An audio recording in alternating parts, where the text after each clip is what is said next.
This is more interesting than. Do I have to hit this? I forget. than physical sciences department. Just one. Oh, just now? Oh, we were looking at the athletic field allocation use policy. Hi, I'll call the meeting to order, please. Thank you. I'll call the meeting to order at 5:30, right on time. Great. Our first item is, of course, a roll call. Let the record show all commissioners are present. Great, thank you. Could we all please rise and do the Pledge of Allegiance, please?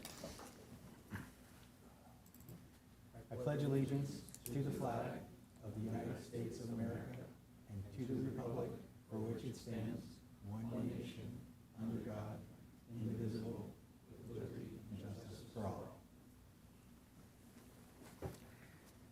Great, thank you. It looks like we have a special presentation today. So this is going to be Todd Miro, Coastal Zone Administrator, who will do a presentation on the USACE Sand Nourishment Project. Thank you for being here. You're welcome. Thanks for having me.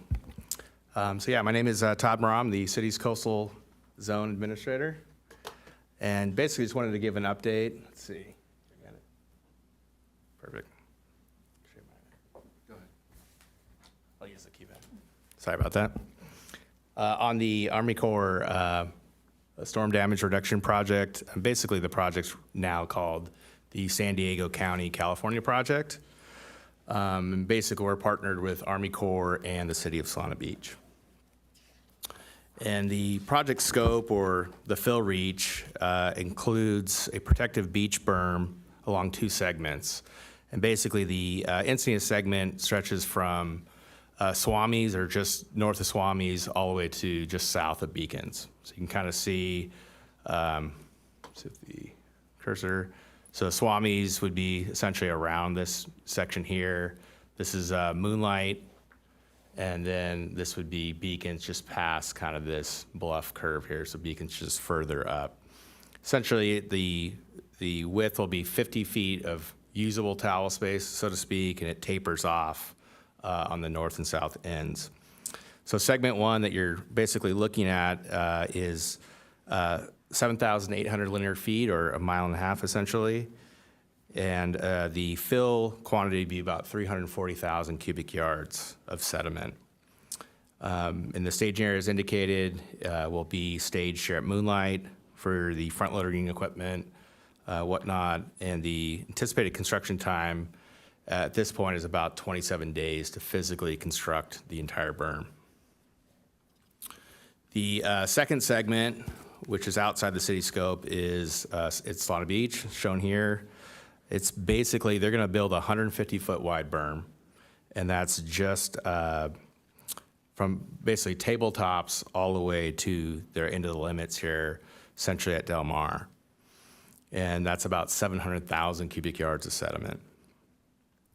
And let's see, their anticipated construction time is about 55 days to construct this portion of the project. And they'll be staging at the seaside parking lot within the actual city limits.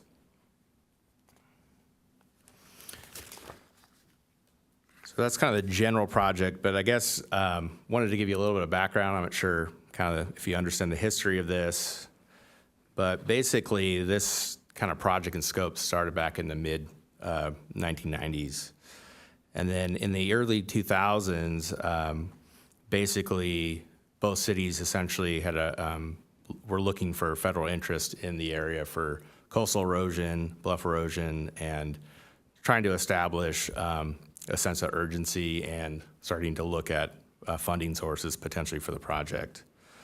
So in 2001, the cities of Encinitas and Solana Beach entered into a federal cost share agreement with Army Corps. And at that point, we started evaluating kind of both reaches of shoreline, not specifically the actual project scope itself, but beyond. And then in 2005, we released the first draft EIR, environmental impact statement. And based on that, the project was reconfigured based on the outcome of those meetings. And so in 2012, the revised project scope was released as a draft and then approved by the California Coastal Commission in 2013. And the project itself, as what we're seeing kind of before you, wasn't actually approved until 2015 and certified by our city council here on October 14th, 2015. And since 2015, we've kind of basically been in a pre-construction engineering and design phase of this scope. So evaluating the berm sizes, doing extensive monitoring, and tons of different meetings with all the various agencies up until really this year. And that's kind of where we're getting into the construction aspects. But we were basically authorized by our city council to apply for a grant through Division of Boating Waterways. We received that grant. It was essentially $3.8 million to fund our local share. And also we entered into a 50-year project partnership agreement with Army Corps and Solana Beach, and signed a 50-year lease with the state lands commissions for essentially the area that you saw in the reach for both segments, so Solana Beach and Encinitas, as well as access to the offshore sand locations of where the dredge will be pulling the sand from. And so at that point, now we're kind of starting construction here at fall, winter of this year. And so basically, I just kind of wanted to point that out. It's been basically about a 20-year process to kind of get to this phase to actually start putting sand essentially on the beach. And so with that, it's kind of what is the project purpose? And basically the purpose of it is to reduce coastal storm damages and improve public safety and reduce coastal erosion along both Encinitas and Solana Beach for the 50-year life of the permit.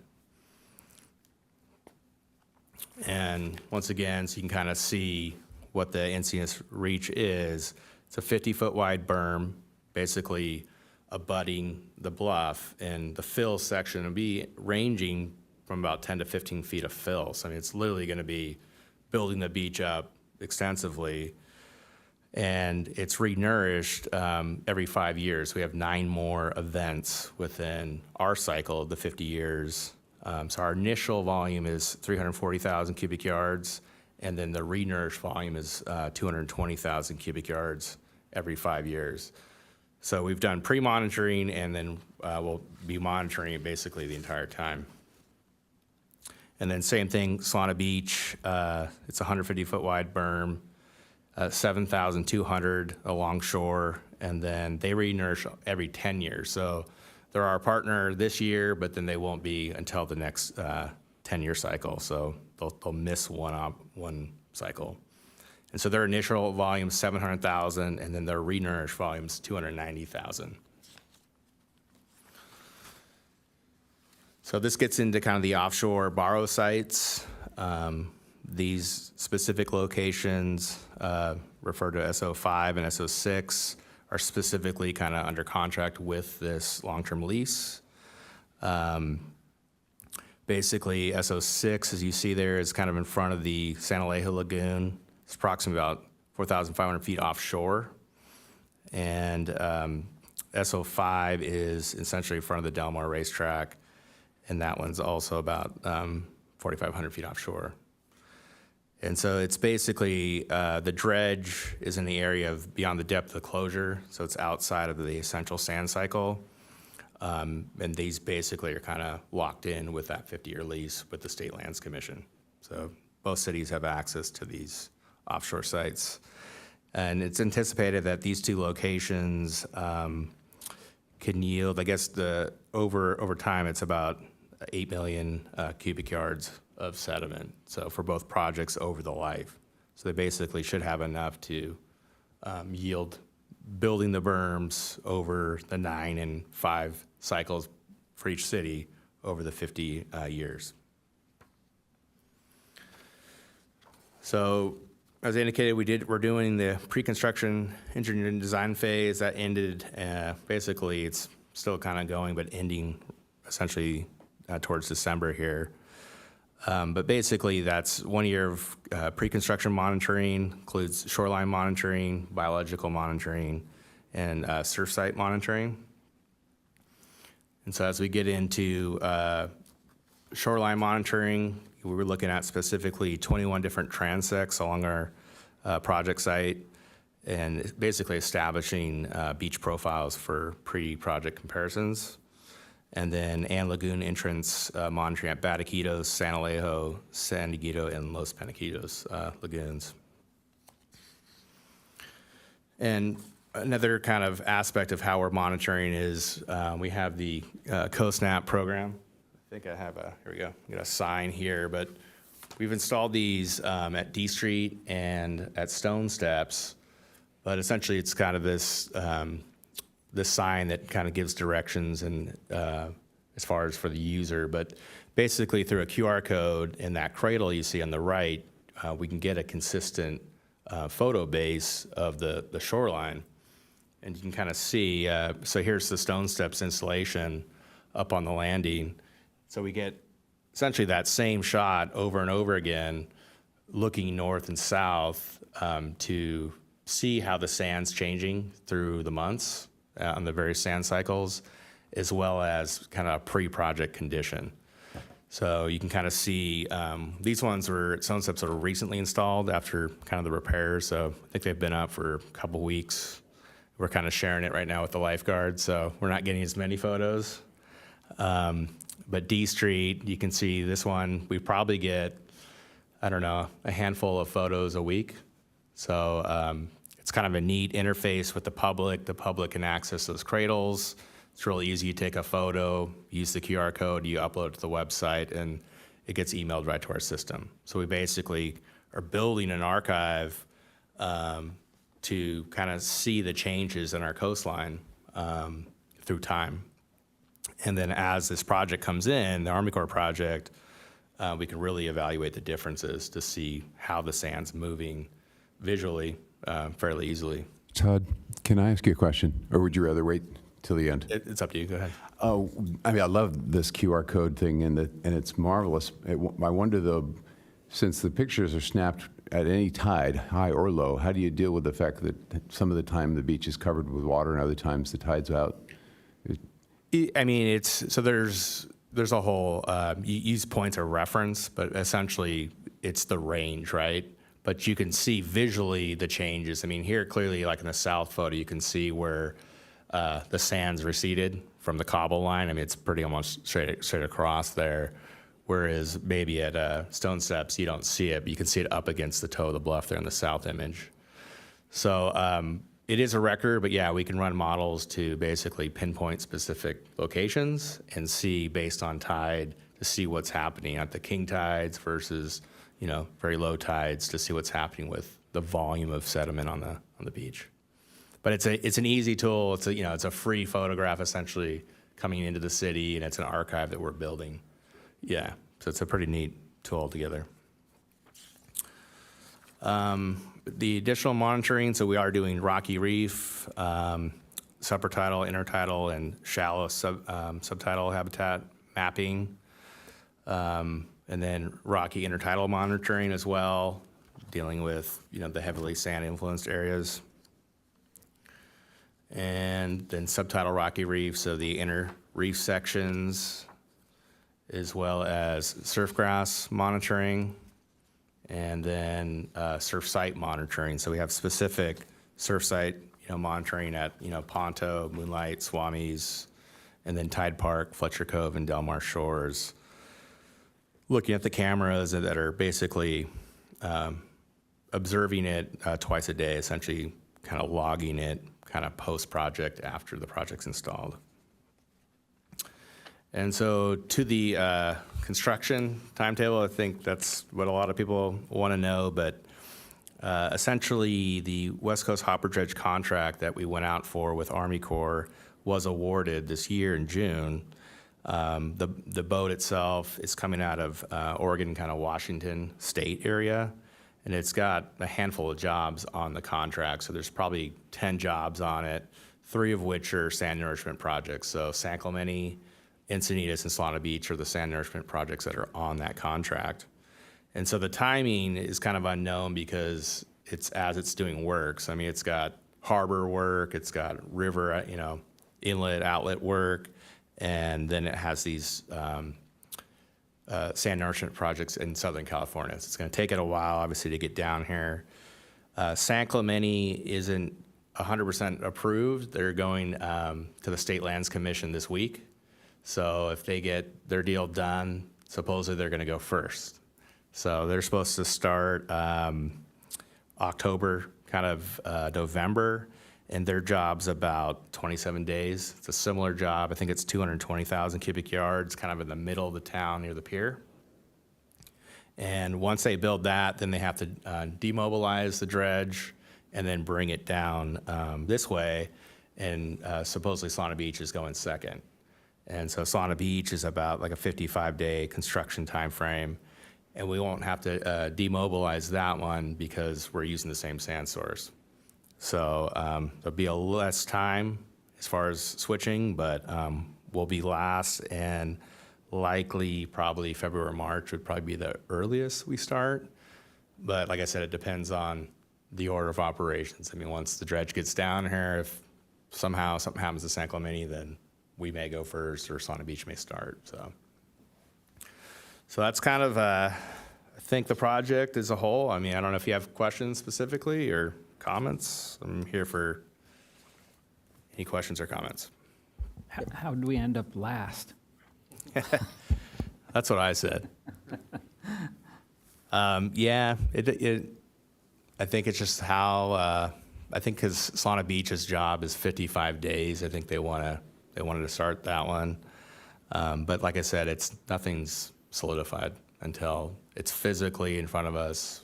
We could actually go first and Solana Beach is last, but we won't know. So why do you stop at Beacons when you're going north?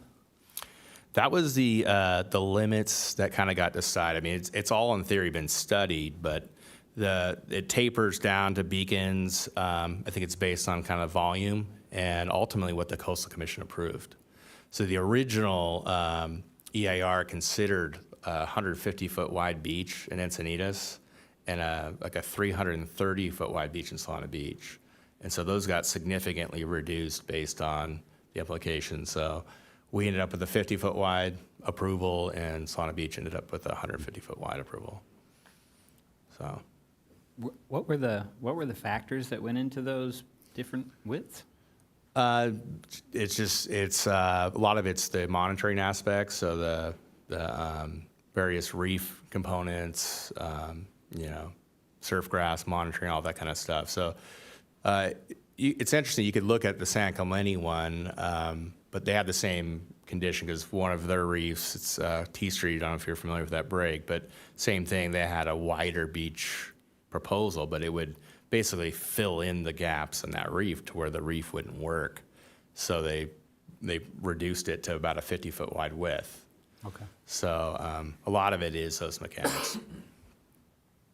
I also had questions about the environmental impact to the dredging sites.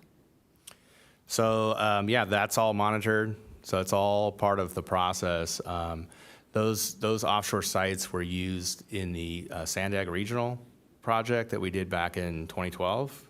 So it's heavily monitored. It's been heavily studied, but it's on a different location. So we're basically using those same locations. How about risks or concerns about the sand actually going into the lagoons that we already have and turning out we need to dredge those out? Yeah. So all that's being monitored, basically, yeah. So extensively monitored. So it's each of those lagoons, we meet with the lagoon agencies, and we're kind of talking through all those semantics, basically. Great, thank you very much. Yeah.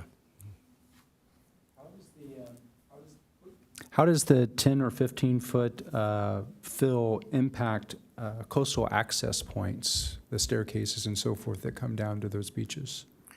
Yeah, I mean, that's a good question. Some of those will have to be kind of probably dug out in certain sections. But yeah, that's something that Dave and I will work together on as we kind of get to that point. But yeah, that's something that we'll have to kind of work on physically in the field as we get the sediment. there's a lot of private staircases, in potential areas, and there's also ownership stakes that private owners own, so we have to actually have legal rights of access to place sediment on someone's property. So we're obtaining those, or have obtained a lot of them through the process. So I understand that Solana Beach and Encinitas is involved in a specific project, but Del Mar seems to be in dire need in protecting the bluffs there so that the train can continue to run unimpeded. Has there been any talks, or maybe that's just a whole separate thing where they're doing something with the federal government separately, but any talk with regards to any of our sister cities also kind of joining in this effort, Carlsbad or Del Mar? Yeah, so on the Sandag Shoreline Regional Preservation Group, you could probably take a look at that on the website on Sandag, but we're starting the process to evaluate kind of as a county-wide. The 11 coastal cities, we're essentially starting that process again. So it's the regional effort, just like we did back in 2012. This is the next phase of that. So how soon that happens, how soon construction happens, we don't know, but we're at the very early start to basically look at additional offshore sites, not just the ones that we already have mapped out, but look for additional sites for obviously these other jurisdictions and whatnot. So. And then I noticed that the site off of Encinitas is actually pretty small relative to the site off of Solana Beach.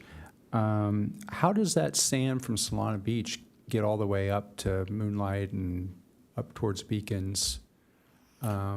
Is it going through pipes? Is it going to be trucked? So basically, we're going to be both using the SO5 site. The SO6 is another optional site. So the dredge basically will go down to the SO5 site. It pulls up the sediment, and then it hooks up to a pipe basically 2,500 feet offshore. So it's going to be hooked up just south of Moonlight at an angle. So we've got kind of a small window to fit this pipe all the way to the beach. So essentially the dredge hooks up to the pipe, forces the sediment onto the beach, and then we have front loaders that move the beach. And so the idea is to basically build the beach from north to south. So we'll kind of carry the sediment, build that berm, build the 50-foot wide width, and head south past towards, or back down towards Swami's. And I remember that that huge pipe on the beach during the Sandag one back in, what'd you say, 2012? 12, yeah. So are you saying that it's not necessarily going to be on the beach this time, that it's going to be out in the water, and then it's aimed into whatever beach that you're trying to fill at the moment? No, the actual outlet will be on the beach, but Okay. the pipe, the pipe will be out seaward to basically a buoy to where the dredge hooks into. So it hooks in and it'll force the sediment through the pipe all the way to the beach, and then front loaders will essentially move it out of the outlet. And then when it crosses like the mouth of the San Alejo Lagoon, what's happening then? So it won't be, because the project's north of that. So if you look at, maybe this one's easier here. The dredge site. So the San Alejo would be way south of this area. So this is Swami's at the bottom corner here. So this Swami's is here. So San Alejo is way down. This is not even in Cardiff. So we're on Swami's heading north towards Beacons. So we won't be crossing San Alejo at all. Isn't the dredge site, In Solana Beach, dredge though, site's in right? Solana Beach though, so it has to get Oh, so from when you- Solana Beach up here. Yeah, but the pipeline itself is going to be stationary. Okay. So the pipeline basically, it's not like, you're probably thinking of the I-5 widening where we had a pipe kind of running through the outlet onto the beach. Right. It won't be like that. It'll basically be a angled pipe kind of coming off this area here, and they're just like a buoy out here. So it's just, there's an angled pipe that sits here, and the boat will basically hook up 2,500 feet out, hook into the pipe, and force the sand on there. So it won't be coming out of the lagoon or interacting with the lagoon at all. But I must have missed, how does the sand get from the Barrow site to that point you just mentioned? Does it So get- the hopper does it- dredge, It's carried by the boat? yeah. Okay. So the hopper Oh, dredge okay. has this suction tube that goes down to that offshore site, pulls up the sediment into like a barge. Okay. and then it carries it north to that Thank you. buoy and then forces it onto the beach. And then the sand that's in the borrow sites, is it pretty much the sand that we're kind of used to that's on, and is that where the sand keeps disappearing to, down into these areas? It's hard to say. I mean, the littoral cell itself, right, is connected from Dana Point to La Jolla. That's how we're connected. So, in theory, it drops off at the La Jolla Trench. But no, I mean, it's just we're not getting renourished like we used to with the inland waterways carrying sediment outward. It's just, you know, a lot of it's concrete lined, or it's just not carrying that volume. So this is kind of what we're kind of up against. But if you look at the East Coast, this is pretty common. I mean, they've been doing dredging for a good 50 plus years. I think Coney Island just hit its 100-year anniversary for dredged beach. So most of the beaches you experience on the East Coast are all dredged beaches. It happens that with the sea level being a little bit lower in the ice ages, there's beaches that are now drowned offshore, and we are just tapping, in some cases, those old beaches and putting them on the new beach. Sure. Can you tell us what the volume, so we're getting 340,000 cubic yards, which is a big number, right? It's like $1 billion. I don't really know how to wrap my head around it. Is it enough to fill this room or enough to fill Petco Park, or? Well, 1.5 miles, right? So 7,800, you know, by 50 feet wide. It's huge. So are you familiar with the Living Shoreline project that's down in Cardiff? Yeah. And so we just reconstructed that in about 2 weeks. So we pulled out 13,000 cubic yards out of the inlet. Right, okay. So that's 13,000, and we rebuilt essentially the entire toe side of that dune and had enough to put in the intertidal zone and disperse it. And that was just 13,000. 13,000, yeah. So this is really So substantial. this is, yeah. And this is quite a bit more than the 2012 project. Do you happen Absolutely. to know how much that was? A lot less. Okay. Yeah, and Yeah. it was more in patches. So there was a little bit in Cardiff, there was some kind of around Moonlight, and then there was a little bit north, kind of up towards Beacons. It was kind of in that general area there. And is the 5-year cycle, is that based on the history of how long the sand tends to last? I mean, roughly it lasts about 5 years, and then you have to dredge some more? Yeah, generally that's the idea. But the other part of it is cost. Yeah. Right. So it's very expensive to obviously do it. Is why I think Solana Beach is doing it every 10. So, yeah. I had a quick question about if part of the purpose of this project is to protect our bluffs and our cliffs, you know, and kind of keep our beaches safe as well. Is there any part of this project an analysis of any vegetation that's up on the bluffs right now? There's been kind of, I've read a couple of articles that there's ice plants or things like that on the bluffs that are really very heavy and potentially causing quite a lot of weight on the bluffs. I wasn't sure if any part of this project delved into the kind of current vegetation on the bluffs. Not really. I mean, because this is really designed for the undermining the toe side of the bluff. So kind of two different things. It's kind of to dissipate the energy, right, from the ocean as it comes seaward. So as you build up a wider beach, the force of the wave breaks earlier and it slowly dissipates until it hits the bluff. Without it, right, it's just coming straight at the bluff. So the idea is to kind of reduce that energy as well. Is there a expectation that the sand is gonna drift south and fill in San Alejo? Or, yeah. So, I mean, it'll be. Or Cardiff? I don't think it's the expectation, but there is, it'll be monitored, right? The aspects, I mean, it's gonna migrate north and south, right? So as the tide and the sand cycles move between, you know, winter and summer months, it will travel north and it will travel south, filling in some of those gaps. I mean, you can see, like I was saying, at the dunes, we reconstructed the dunes, but as a lot of that sand did move and filled in other areas, and it's kind of leveled out. You can see there's actually now a wide usable beach that wasn't there, you know, months prior. I guess June really is about when prior. So it'll be different, but like I said, that's what we're monitoring to see what it does as far as those aspects of any reef blockages or surf grass and all that type of stuff. So all that stuff will be heavily monitored through the process. Thank you. I would say probably just looking at it in a big picture lens, that Encinitas and Solana Beach seems to be on the forefront of taking care of this challenge, and being able to get some federal dollars ahead of a lot of our sister cities that are dealing with these issues just now. And so I think it's great that that our leaders in our cities have had that foresight to begin the process, because it looks like it took 20 years just to get to this point. So who knows what 20 years is going to look like, in Carlsbad or Oceanside. So I'm happy that this is set up for at least the next 50 years for Cardiff and Encinitas and Solana Beach. I couldn't agree more. Thank you, Todd. Sure. Great. Thank you very much. I appreciate your time tonight. Thank you. so much. Absolutely. Wow, interesting. And we're still going to be getting sand by the time I'm long gone from this planet.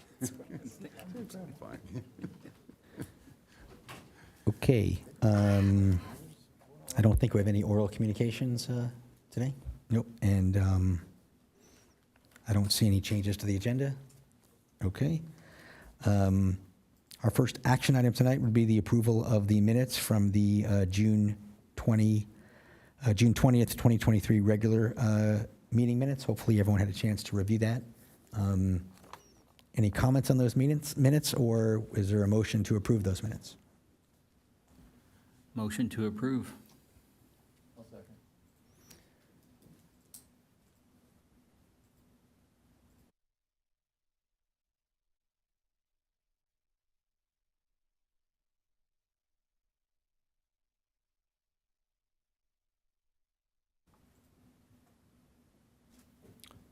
Okay, the motion passes. Great. Next, we'll go to our second action item, is to review the work plan, which has been distributed to us. Let's see. We can kind of go through these one by one as we normally do.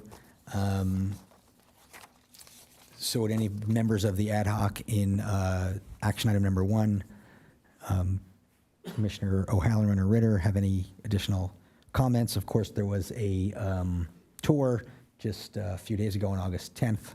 I unfortunately wasn't able to attend, but I heard it was very well attended and very positive for everybody. I'm not sure if there's any comments or anyone wants to add anything at this time. Otherwise, we can save that for the Commissioner Roundtable as well.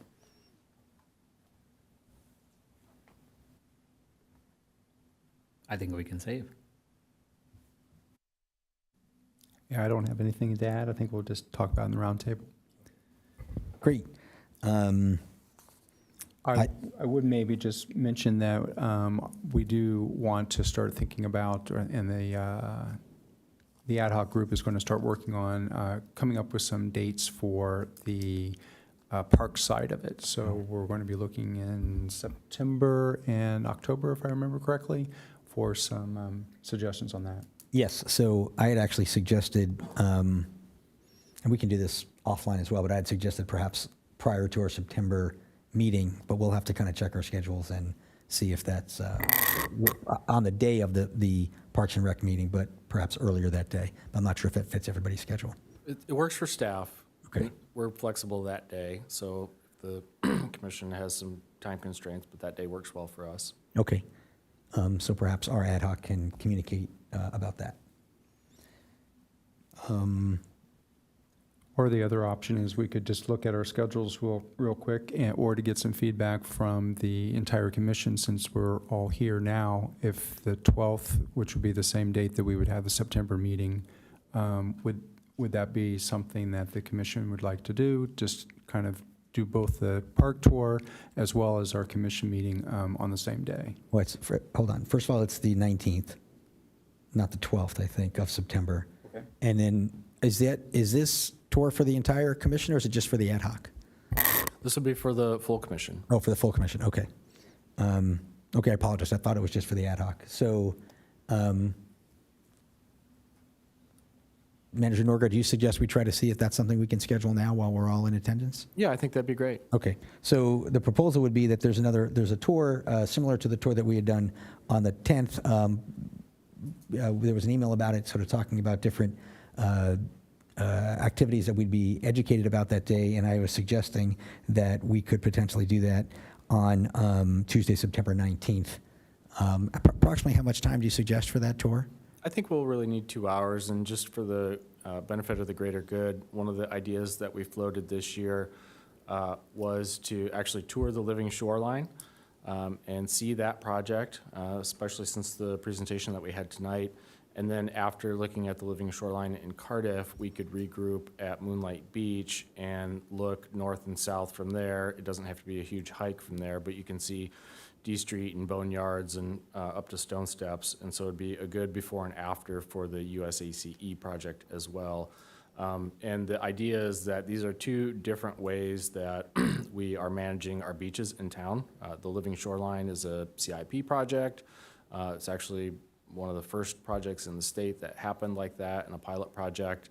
And it's somewhat unique because we have an MOU with the different agencies and our partners to make that work.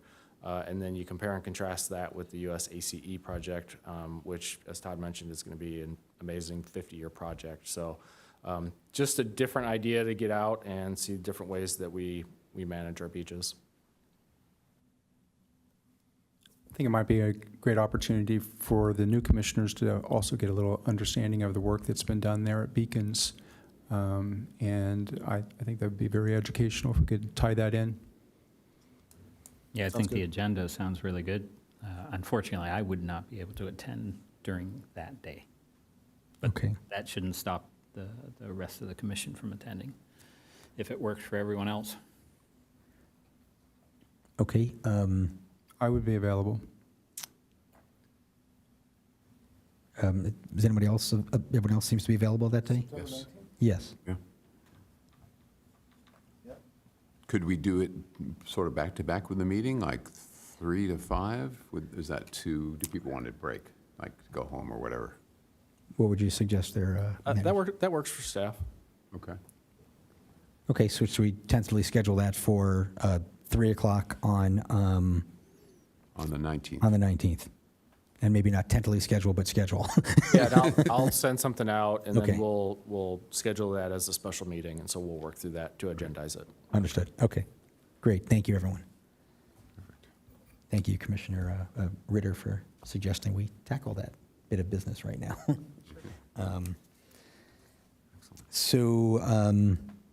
Okay, moving on to item number 2, which is attend city-sponsored events and raise awareness of the Parks and Recreation Commission, serve as city ambassadors, and it continues on there. Of course, with the holiday parade, it's probably too early to focus on the holiday parade, but it's not too early to start your holiday gift shopping. I've read that recently. I should not wait till the last minute. Any members of the ad hoc would like to have any comments about this work plan item? Well, I actually did want to ask when we typically start planning the holiday parade. It's actually going to come up here pretty quick, once we get through the dog days and things like that. Yeah, September. And dog days was already last month, but yeah, I think that's starting pretty much now. I know there's larger conversations about that's going on, and I think the commission will be looped into that next month. Sounds great, thank you. Has the theme for the holiday parade been selected yet? Not yet. No, Okay. not yet. So once we get that theme, we'll jump in with 2 feet then. Perfect. Item number 3 is identify guest speakers for monthly meetings. I saw on our calendar that we all have it. It does seem like that's starting to be filled up, which is great. And there definitely are still a few other opportunities at the end of this year and early next year. So I appreciate the fact that there's a few speakers already lined up. And of course, if any other commissioner has suggestions of any potential speakers, they can email the ad hoc members there. Yeah, I'd like to second that because it can be hard to come up with people. I've got Doug Gibson coming next month, which is wonderful. I had contacted the manager of Manchester Preserve, whose name slips my mind. Do you remember? Is it Brooke? Brooke, yes. But she spoke recently, so that we both decided that it might be a little while. So, yeah, please give suggestions. As a point of order on that particular calendar event in September 2023, the name of the group is actually the Nature Collective. Right. Yeah, I got the old one there. Okay. Good point. All right. Okay, so we can all, think about that as well and try to make some suggestions if possible. And I'm really excited Doug Gimson is coming to speak to us because he's a great speaker and just a wealth of knowledge. Yeah, for sure. And David, thank you for getting the San Diego Botanic Garden lined up as well. That was your doing, as well as today's speaker. Yeah, I think the next couple ones will be good. Doug will speak about the living shoreline in addition to other topics, and then the Botanic Garden will speak about their role in the Habitat Stewardship Program and a couple other things that we're doing with them. And I take it when we have speakers, it'll be like today's format. They do it immediately. It's the first thing after the initial stuff. Yeah, we typically put them at the front of the agenda. They So get that they time, can- and then they can get out of here. Got it, okay. Great. Moving on then to item number 4, review parks and recreation fees. This work item actually, I believe, has been completed, where the commission made recommendations to City Council about the entire use of fees associated with using our facilities. And at City Council meetings, I believe they discussed it. What's the correct word? Where they postponed it to a final vote a little bit later, and eventually did adopt a few of our suggestions. Is that fair to say? So I wouldn't say it was a complete dud, but we definitely tried, and we suggested some things that I think would have been in great interest to the city. And of course, these were just recommendations, and City Council took a little bit of a different viewpoint, which of course is their purview, but they did adopt some of our suggestions through that. So I think it was good work done by everybody, and I know that staff worked very hard on that, and we appreciate their work. I know it was well thought out, and I think that they did a very good job on that. And I think it's also something that City Council wants to review annually, so perhaps we'll start with baby steps and gain some traction on that. So good work on both the commission and staff trying their best for that one. So that was helpful. Number 5 is review the field allocation policy. Actually, today, you may have seen just prior to the open meeting, well, first, Manager Hamer prepared a very thorough and in-depth field allocation policy for the ad hoc to review. We've had a chance to review that. Good discussion. The ad hoc provided some comments today. We're going to hopefully get a red line kind of version of that. Some of it was really policy related. Some of it was just a little bit of wordsmithing.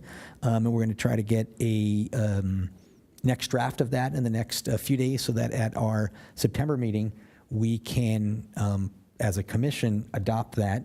And then that too will go to City Council for their approval. So good real policy work being done here, which is something that I get excited about because I kind of enjoy this part of our work. So good policy work. And perhaps I could just ask a question. When would a draft be distributed to the entire commission, do you think, Manager Hamer? A draft version would be released with the agenda. We have an ad hoc so that we can get feedback from 3 commissioners. We're not necessarily going to have it be for all commissioners. What I can do, though, once it's finalized, I can reach out to you, and we can hold a meeting where we discuss it and go over it so that there's some preconceived before it's released. Great. I think the ad hoc's working on it, and so it's up to you. I don't want to take up too much of your time, but the ad hoc's been doing a good job with that, and I think it can get distributed with the agenda is probably sufficient, so it doesn't take up too much more of your time. But if any commissioners want to have a one-on-one, I'm sure you'd be available for that, so thank you very much. Yeah, the next step is to go over it with all the different leagues, so it's going to continue to change and transform. But once it's tight and ready to go, I have no problem sharing it with the additional commissioners. Great, thank you. Okay, moving on to number 6, which is volunteer recruitment and implementation. Would one of the commissioners like to speak to that? Commissioner Hanson or Vanderhour? I mentioned this at the last meeting. I think our work is done in this area, isn't it? Manager Hamer, yes, we launched the volunteer program. I believe it's going to be an ongoing attention to working on developing it. We have some new staff coming on board that should be helping with that, as well as a volunteer recognition event, which we'll be hoping to have in March or April. So it would be great if this ad hoc group could continue to partner with us to brainstorm and get ideas for that. So probably next step would be the recognition event. Great, thank you. And maybe we could also update the work plan with a little bit of an update in there showing that that's been addressed and potentially completed, or a large part of that work's been completed. Super. Item 7, which is research and planning for outdoor adult fitness equipment, which is Commissioner Ritter and myself. Would you like to chat about that for a second? There's not a whole lot that has happened on this currently. Manager Norgard, is there any new timeline at all with regards to the consultant that's going to be working on the playgrounds? Sure, that's a good question. So we're in the process now of hiring that consultant. We've been going back and forth on scope of work, excuse me. And I answered some questions for the consultant this week so that they can dial in their scope. My hope is that we can get that scope finalized and signed and schedule our kind of kickoffs with the ad hoc. Hopefully by our next meeting. I'd like to get that going before fall gets too far into swing. Each of the parks, we're doing one master contract for the various parks that we're going to look at, but each of them has kind of some unique needs. So we're determining, do we need a full survey for each park to site the equipment, or do we have enough information right now? So we're really just going through that scope one last time with the consultant to make sure that we get the product that we need. But the next step will be to schedule that kickoff meeting. Thank you for the update. So at this point, we're just kind of holding on.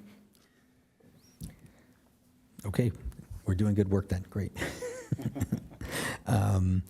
Number 8 is a review and monitor tennis court and pickleball court use in city parks. Commissioner O'Halloran, Hanson, and Quinn. Anything new to report on that?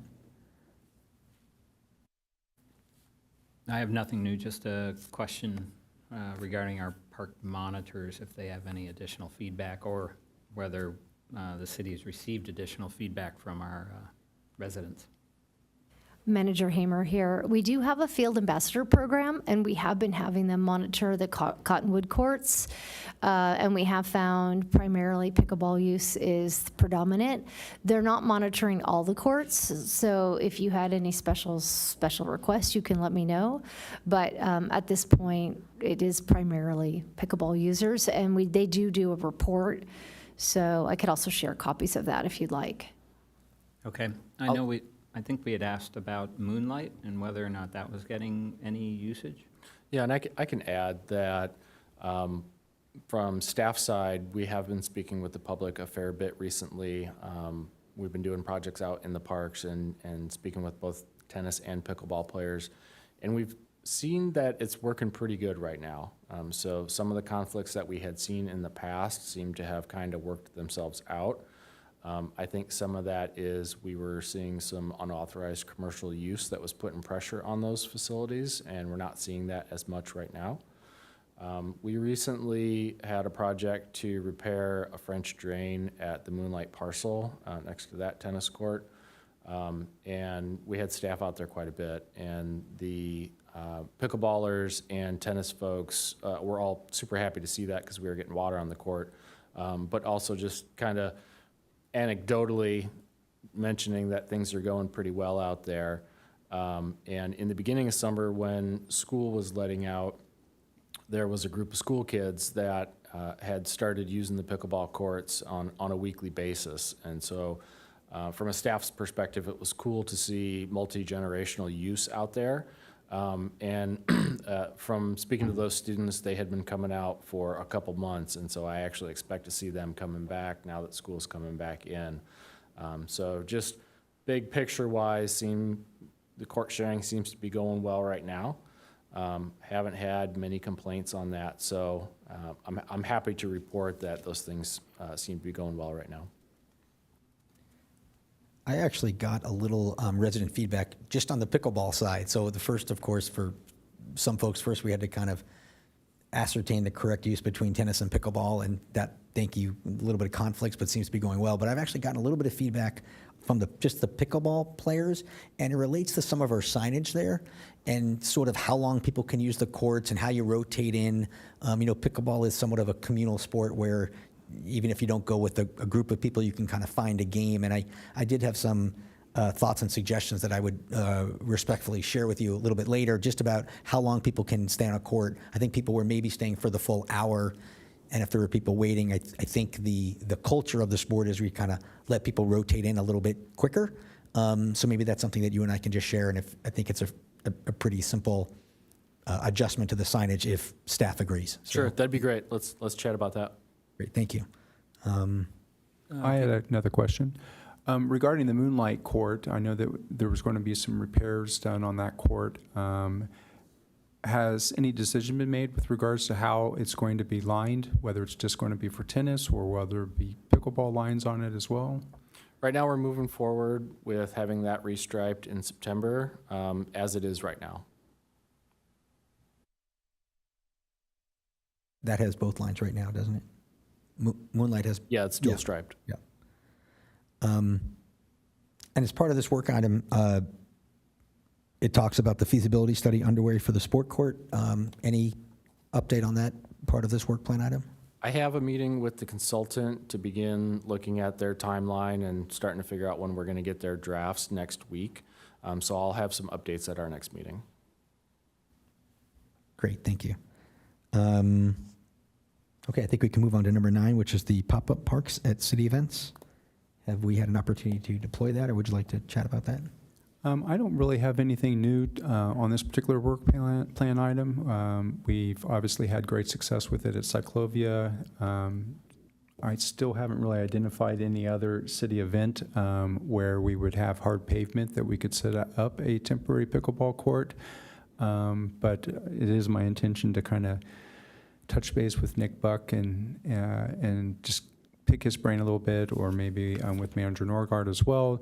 Of course, Nick Buck is now in a different position now, but maybe I might get 5 minutes of his time to just get some ideas from him. So at this point, I don't have anything else to add unless you do. Nope, we've covered it. No, Thanks. and also I know we brainstormed a little bit and couldn't come up with anything, so we'll keep an eye out, though. Thank you. Does the pop-up park idea at all, not pickleball, but integrate with the movie night or integrate with any other types of Parks and Rec department events where I know initially it was where we needed that pavement for potentially pickleball, but could it be expanded thematically to other types of events? I don't want to conflict with anything that we're already doing, but I wasn't sure if that's something to potentially discuss.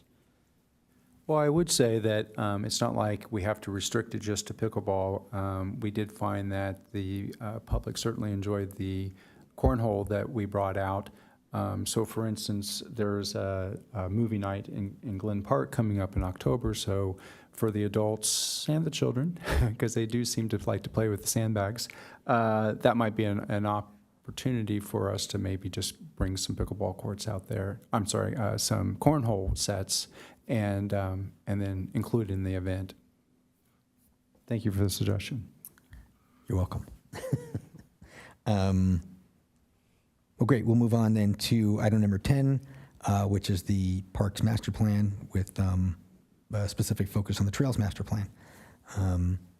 Commissioners Quinn or Vanderhour, would you like to make any comments on that work plan item? Anything new to share? Well, I've spent the summer walking a lot of the trails, which is very enlightening for sure. And I've been stopping trail walkers and telling them about the outer spatial app. They didn't know that existed. And if we had a postcard or a flyer or something, I would be happy to hand them out as I go on the walks. But especially, I focused, I think we kind of split up the trails a little bit. I focused on the ranch trails. and quail gardens. And I did stay away from the hidden trail because one of the walkers told me there's a lot of snakes down there this time of year, so I've heard that. And I've sent, I sent one report on Arrowhead Loop and some photos too, and I have others that I'm gonna share too.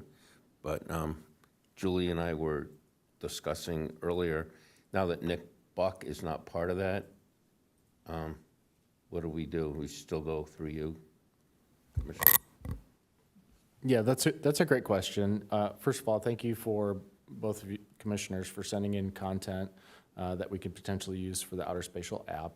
A good next step would probably be for the three of us to meet and talk about how we could edit some of that down. There's different styles and things like that, but I think we have a really good start to that. So I'll reach out over the next week or so and put some dates out there, and we can figure out the best time to meet and what our next steps would be. We will have backfill for Nick, obviously. We have some plans in place to make sure that we have continuity of operations, so it's not like that thing's gonna just stop. And we have time while we wanna work on content and editing to work through that now. Great, thank you very much.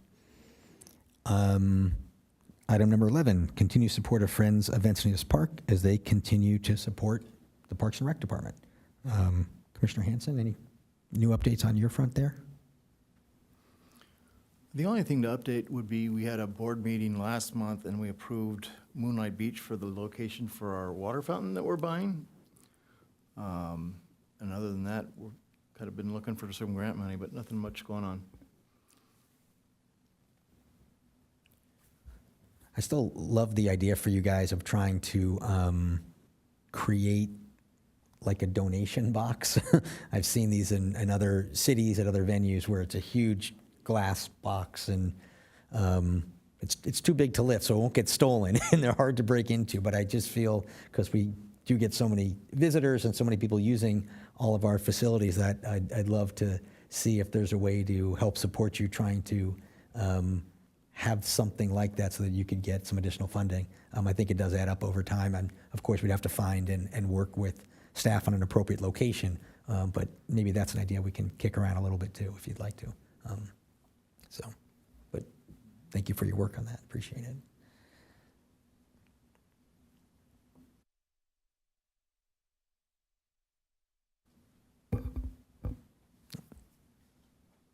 Let's see, I guess we're going to now move on to our, is there anything to do with items 12 or 13 at this time? I don't think so. No, okay, great. So can we move on to the park operations report, please?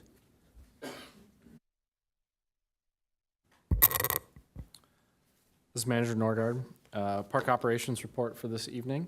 I'm happy to report that we recently received a very generous donation from the Encinitas Trails Coalition of $5,000 for fencing along El Camino del Norte from Cole Ranch Road to Rancho Santa Fe Road. So this will be on the south side of the road there. We have fencing along most of that stretch, and there's just a really short stretch through there that still needs fencing. So this will provide for the materials and the labor to install that. I mentioned in the last meeting that we issued a request for proposals for, or request for qualifications for a park host at Encinitas Community Park. That initial one was not met with any submittals, so we re-advertised that, and we actually got a couple in, and we held some interviews today. So staff will go through the selection process and reach out to the qualified candidates with an offer soon. And I'll be able to provide a little bit more information on that in our next meeting. But the hope is that we have a park host at Encinitas Community Park within the next month or two. I mentioned this through email to the full commission. The Encinitas Academy is coming up, and this is a great opportunity for anyone that is interested in learning more about city government, including any of the commissioners. So this is a community-based academy that shares information about all of our different government services. So there are 6 total meetings, focus on policy and administration, public works, utilities in the San Diego Water District, development services and housing, engineering and finance, parks, recreation, and cultural arts, and then lastly, public safety, IT, and then a graduation meeting. The academy is limited to 20 participants, so the first 20 applicants will be offered a spot, and then there's an additional 5 spots for a waiting list. We were involved in this, the first iteration of this, which happened a couple months ago. We gave a 2-hour presentation to the academy, and it was really great. Opened a lot of eyes, I think, for folks that have questions about government and want to see their community get better.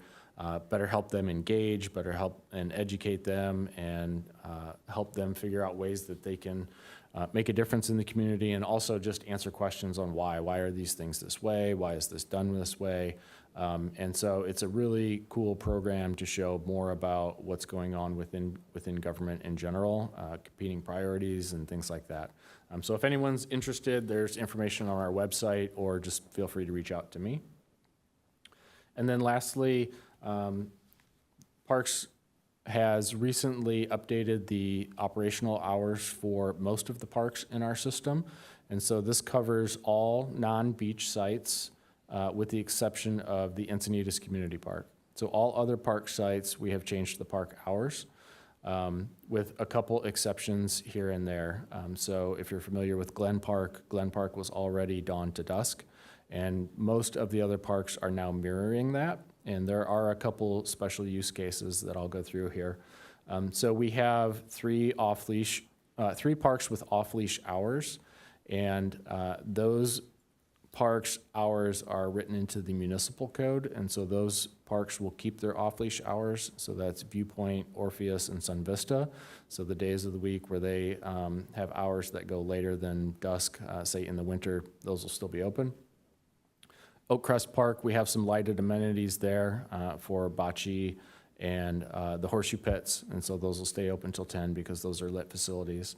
The rest of the parks will be dawn to dusk unless part of a permitted event, and so your permitted events would cover your sports leagues. If you're having a wedding or something like that, you'll be able to stay in the park until the end of that permit, which in most parks is 9 or 10 o'clock.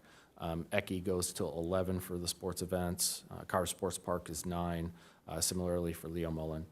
So we did this really to just kind of tighten up operations. In the wintertime when it sunsets at 5 o'clock, there's not really a really good reason to be at some of the parks at 9 o'clock at night if we don't have sports lighting or anything like that.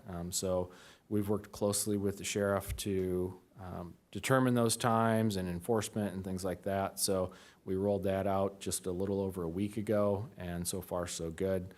So if anybody has questions about park hours, please feel free to reach out to me. And that concludes my park operations report. Great, thank you. Any questions on the park operations report? Nope, great, thank you very much.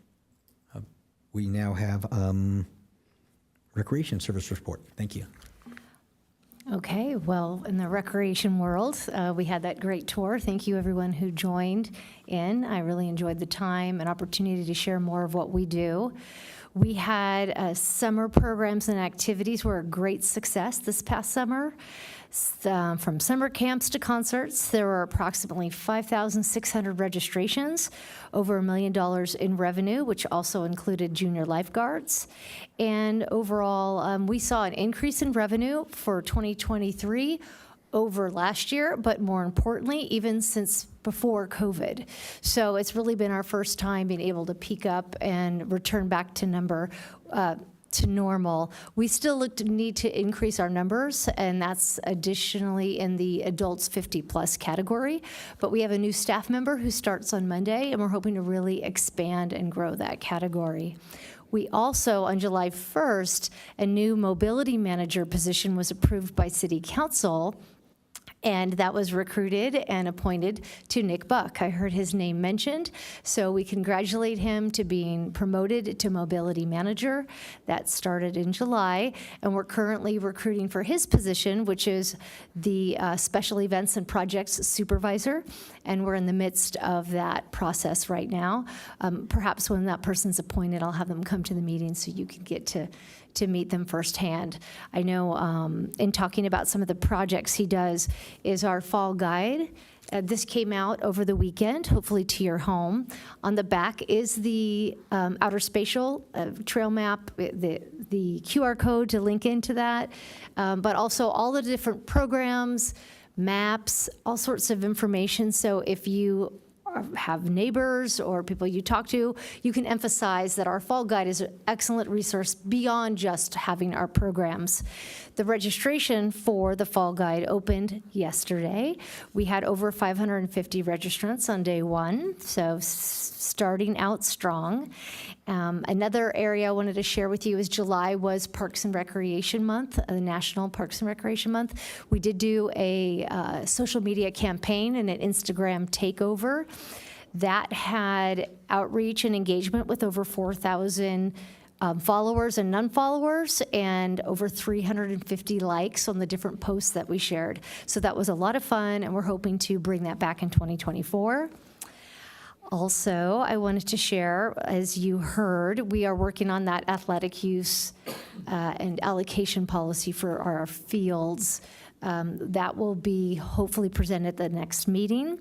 And for the fees that we discussed, that some did get implemented and approved by the City Council on June 28th, those like refund policies and rental fees, those all started this August as well. So if you hear people asking questions about that, it did start and begin.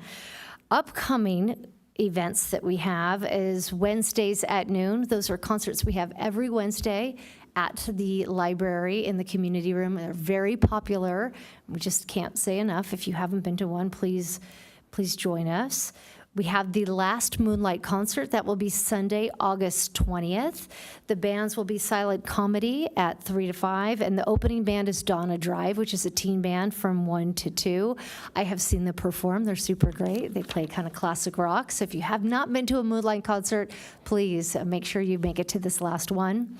We also are bringing back the Art Night events. The first one will be September 9th, and they will be hosted at the Encinitas Community and Senior Center here at City Hall, as well as the Encinitas Library, and there's a free shuttle system to attend each one. I know we discussed that on the tour, so hopefully you can come experience it firsthand.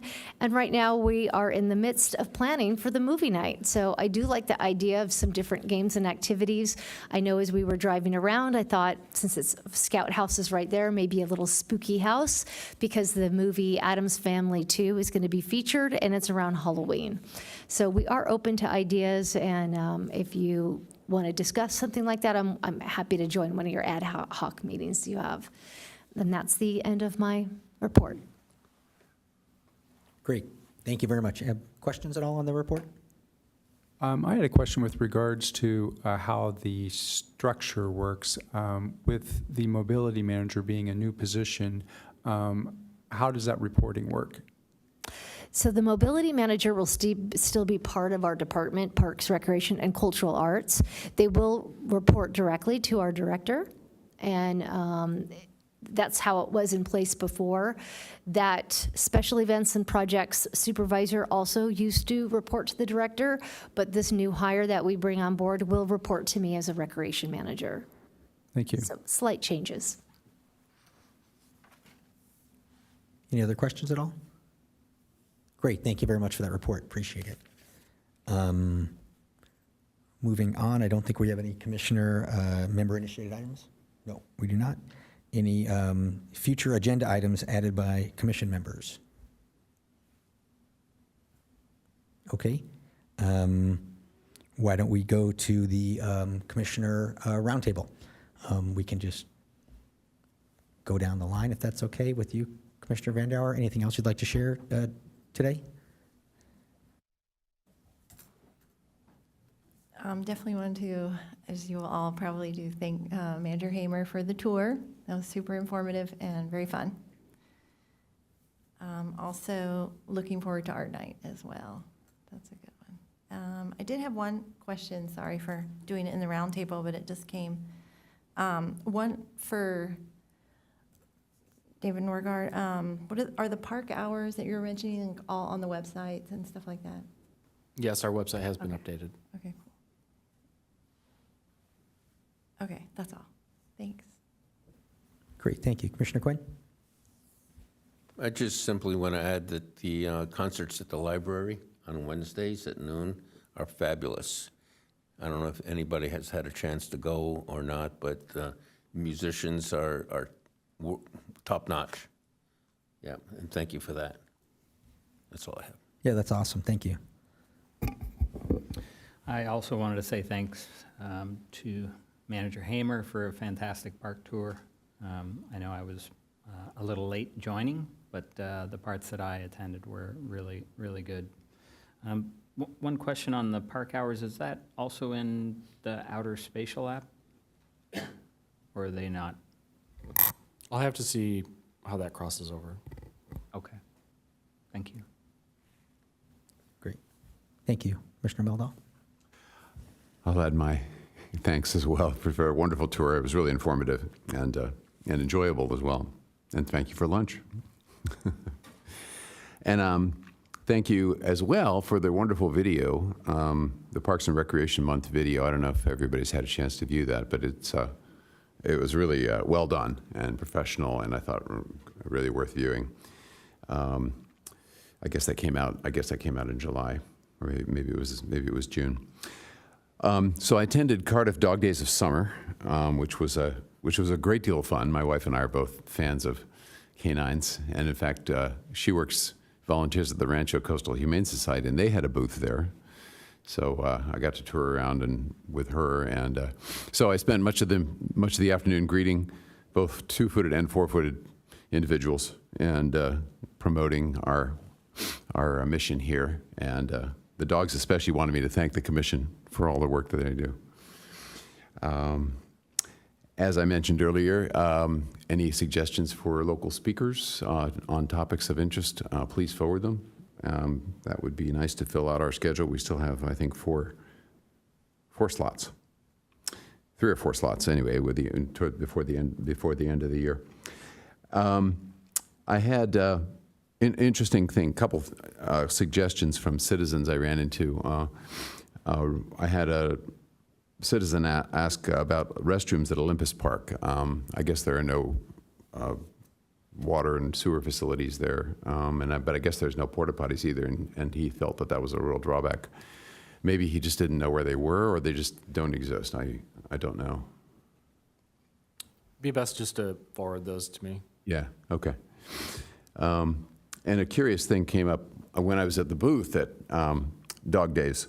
A number of people came by to chat with us, but there was one gentleman who was very persistent about wishing that the Parks and Recreation Commission would somehow set up a singles event for elder singles to meet each other, a meetup, essentially a Match.com for 60 and up or something along those lines. Anyway, I don't know why he felt it was our purview to do this, but he was very persistent about it, and I felt like the least I could do was bring it up to the commission because I said I would bring it up. So I just did that. And I think that is everything for me. Thanks. Great, thank you. Commissioner Hanson? Very brief, thanks for the tour. One of my favorite things to do every year doing this. And I'll see you Sunday, coming to the park, or the beach. Thank you. Commissioner Ritter? Well, first of all, I'd like to wish happy birthdays to Commissioner Hanson and to Commissioner Meldau. So happy birthday. I also wanted to thank Manager Hammer and her staff because they did a great job. I know there's a lot of effort that goes into putting together all the details of putting a tour together and lunch, and so we certainly appreciate all the effort, and I felt like it was very informative. I noticed, or I remember you mentioning that you were interested in creating some maybe walking groups for Encinitas citizens, and I just happened to see that there are currently some walking groups that are set up through Meetup, where they're doing walking tours along the Coastal Rail Trail. So it might be worthwhile to maybe even reach out to the organizer and see if there might be something they'd like to get the city involved in. So I manage a Facebook, I'm the administrator for a Facebook group for Cardiff by the Sea citizens, and I've shared your Encinitas Academy, Citizen Academy movie night and the fall guide information on there, and there's been lots of positive feedback on that. So hopefully that will drive some interest. Other than that, that's all I have. Thank you. Mr. Chairman, I'd like to add something about birthdays. Thank you for recognizing everybody's birthday, but we have 4 birthdays within a week here. We have Hanson and Keith and Halloran, and on Friday is Julie's. So, did you bring the cake? I'm sure. Yeah. I'm sure there was no disrespect meant by not at wishing all. Commissioner Van Doar a happy birthday, but I'll be happy to wish you a happy birthday. So, Commissioner Ritter, all set? Yep. Okay, great. I just had a few things I wanted to report on and share as well. One is I just wanted to give a friendly reminder to all of our commissioners just as it relates to the Brown Act and as it relates to emailing. And I think it's just important that if we have information to share, it's important that that information kind of goes to staff, and then staff can make an assertion about how they would like to communicate that back to us. I know it might sound a little bit circuitous to do it that way, but that's sort of the proper ways to do it. So I just wanted to, as a friendly reminder to everybody, that there shouldn't really be any emailing that goes to the entire commission or 4/7 of the commission. So that's kind of the proper way to do it, and I think we're doing a great job complying with that. So I just wanted to make sure that that was sort of the standard operating procedure. So we'll kind of send information that comes to us through them, or in this forum is, of course, an appropriate forum as well, because this is a public meeting. So that's just kind of one thing I wanted to, as a housekeeping item, get that out of the way. Something else that I wanted to comment on, which I didn't get a chance to yet, is I really wanted to commend Commissioner Quinn for his ability to quickly, listen to our citizens when he went to the senior center to just look at the pickleball court situation over there. It showed a lot of initiative. I appreciate you doing that. And while it wasn't a work plan item per se, it's still good work. And I think it's important that we do that, and I think it's important that we listen to people and we get informed about it. And, again, even though some items aren't work plan items, these are items we can still have an influence on and still potentially raise the awareness of. So we obviously had some citizens come and speak with us, and I just really wanted to thank you and appreciated your initiative in terms of going to the senior center and seeing it with your own eyes. So I really wanted to thank you for that. I appreciate it very much. The only other item I wanted to quickly chat about is, it's going to sound a little odd, but we spent a lot of time as a commission last year talking about e-bikes, and then what we ended up kind of determining is that the e-bikes weren't necessarily an issue for us as it relates to misuse of e-bikes in our parks or on our trails. So that was great. And now, although we did highlight that, we thought e-bike monitoring and e-bike registration, and we even participated in some e-bike educational videos, was important. Unfortunately, we did have a terrible, tragic accident in our city recently, and now I'm glad that City Council has formed, I think they've called it an e-bike emergency, but I may be misspeaking, but at least their City Council is at least dedicating some resources to that. So I was glad that from this commission's perspective, we didn't feel like e-bikes were, again, potentially a dangerous situation in our parks, but clearly, as traffic and safety or other departments and commissions look into it, hopefully, I'm sure they'll work very hard and make sure that we can get all the proper safety measures in place for all of our young and old e-bike users. So I just wanted to share that. With that, I think I'll adjourn the meeting at 6:49 p.m. Thank you.